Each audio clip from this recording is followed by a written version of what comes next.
I think it's okay for me to stand. That's not okay for me to stand.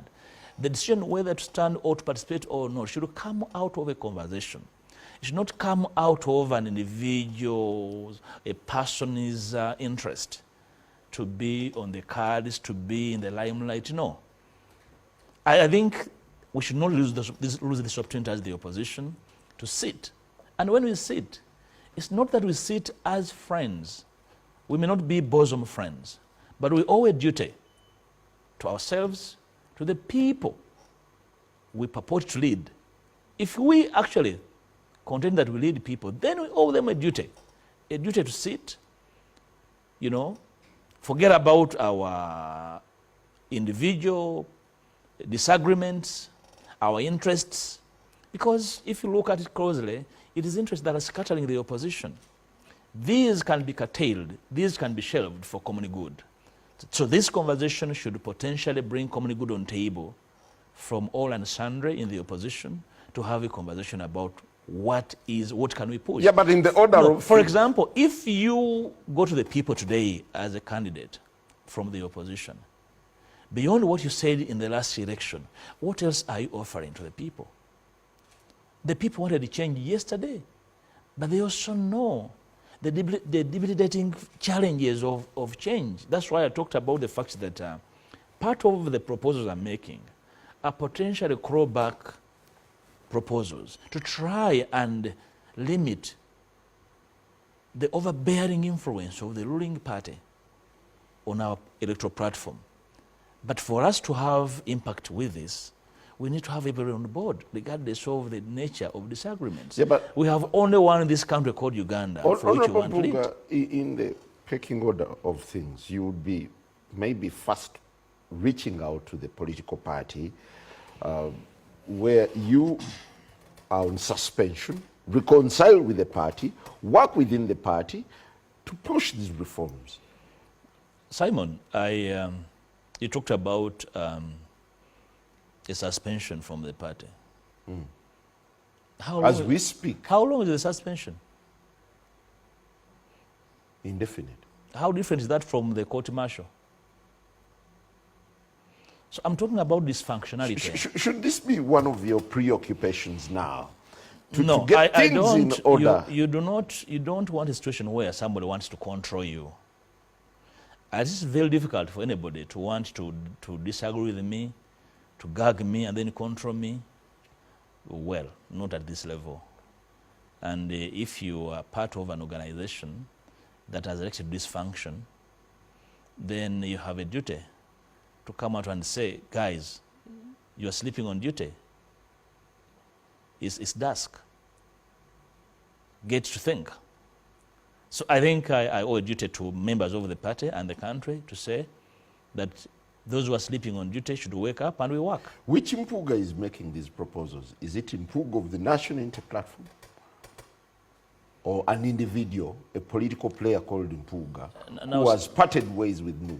Now, Simon, you're making this conversation look petty. If I elected to be a member of NOP 4 years ago, I can still have the same brain and mind to say I'm no longer part. And when that time comes, and it's what I needed to do, I'll do it. And the fact that I've not done it, then I still belong. Yep, there are calls for you to reconcile with the party before proceeding with any other business. Do you have that on the cards? Reconciling is not an event. If you want to reconcile, you reconcile with people who are available to reconcile. And if reconciliation is a ritual, then I cannot be part of it. I must feel you spiritually. I am trying to establish a spiritual connection with these my old colleagues. They seem to be far away from me. Ideologically, they are not present. Spiritually, they are laggards. I don't know what they're actually up to. So, do they know what you are up to? Think about, if you suspend a deputy president of a party, then you go to sleep.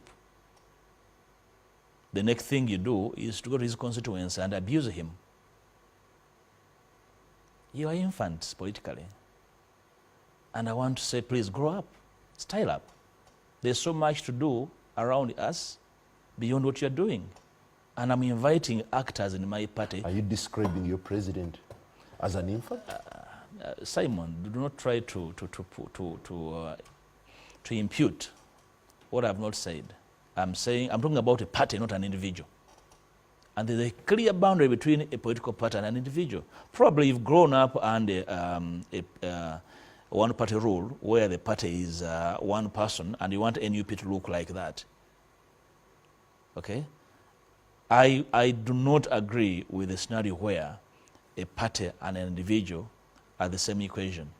A party must be an organization where views flourish, where disagreements can be resolved, and they're not personalized. So I am saying NUP, the giant in NUP must wake up. Otherwise, as we speak, NUP looks an old infant. Where is the opposition headed as we run into 2026? The opposition... In the midst of all this confusion. The opposition must see that there is an opportunity around us. The opposition must accept that we must sit and have a conversation over serious matters, including inevitable conversation about a transition in this country, which is inevitable on the horizon. Hide from it, imagine it doesn't exist, there is a huge gap. And like I said in other platforms, that the opposition has had all manner of fears and misgivings. Unfortunately, if we continue behaving the way we are behaving, then we are preparing the country for what I call the worst case scenario, which is Mr. Museveni succeeding himself by way of his son succeeding him. If that happens, it will be the opposition responsible for that, because we have failed to smell the coffee, we are busy bickering, we are just into self-positioning, and you know, I hesitate. The opposition must smell the coffee and offer leadership on the possibilities, including leadership to a scared old ruling party that seems to have lost direction. The opposition must step in and show cause why the country must trust us with the next government, prepared, ready to take on the challenge of the country, including the challenges of the people that have ruled us the way they have done indecently over the last 40 years. How do you link with the how do you relate with the People's Power Forum, to which you have been linked? A new outfit called People's Power Forum, PPF. Well, my relationship with PPF is that I can write the word.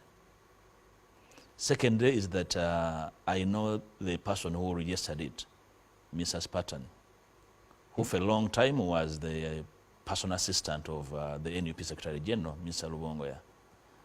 The rest I don't know. Why are you associated with this outfit? Well, and who is peddling all this? I don't know how to discuss ignorance. Because if you want information, Simon, about anything, you can walk to the Electoral Commission and find out everything and anything. I know that we live in a world of misinformation and disinformation. And I want to warn the public to really see beyond this. And I don't want anybody to suffer, to be a victim of misinformation and disinformation. In this world of information, you cannot be deceived during broad daylight. I'm aware that the attempt to link me to it was deliberate. It was intentional, so to say. If I want to form a party, Simon, I know how to form one. I don't need to be invited. I don't need motivation. Are you in secret? I don't need blackmail. Are you in talks for any formation? Am I? In talks for a new formation. You're just a rumor monger. You're rumor mongering about things. If I will come here on NBS TV if I'm launching one.